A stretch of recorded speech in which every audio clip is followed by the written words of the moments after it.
প্রস্তাব নিয়ে হাজার হাজার জনতা আজকে ভোলা জেলার নতুন চত্বরে উপস্থিত হয়েছেন।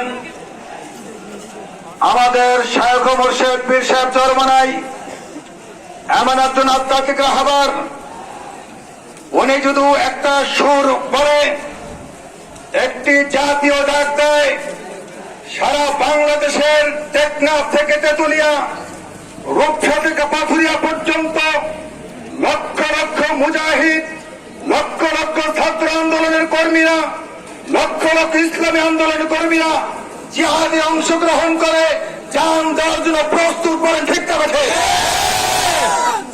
সংগ্রামী ভোলাবাসী, সহযোদ্ধা বন্ধুগণ,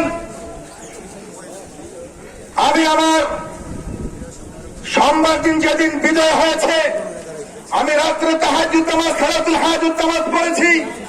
সকালবেলা মাদ্রাসা ক্লাসে যাওয়ার পরে আমি ছাত্রদেরকে নিয়ে দোয়া করে চোখের পানি ফেলেছি, আয় আল্লাহ, এই জালেম থেকে বাংলাদেশের মানুষকে আপনি নাজাত দেন, বলেন আলহামদুলিল্লাহ। তারই ফলশ্রুতিতে বাংলাদেশ আজকে স্বাধীন। তবে স্বাধীনের মধ্যে কিছু চিটাপোকা থাকবে, এদের থেকে আমাদের সতর্ক হতে হবে। জোরে বলেন ঠিক আছে। আমি দেখেছি ইসলামী স্কলারশিপরা, ছাত্র ভাইয়েরা বিভিন্ন জায়গায় ইসলামী স্ট্যাটাসের অনেক কিছু ছবি অঙ্কন করেছিল, এগুলো মুছে দিয়েছে একদম নাস্তিক দল। এদের ব্যাপারে সজ্জার হতে হবে।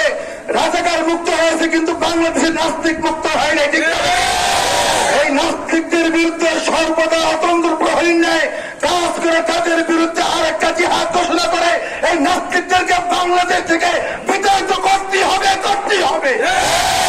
এইবার আমি আমার সংক্ষিপ্ত বক্তব্য শেষ করলাম। নাসরুম মিনাল্লাহি ওয়া ফাতহুন করিব। সংগ্রামী বন্ধুগণ, ইতিমধ্যে আমরা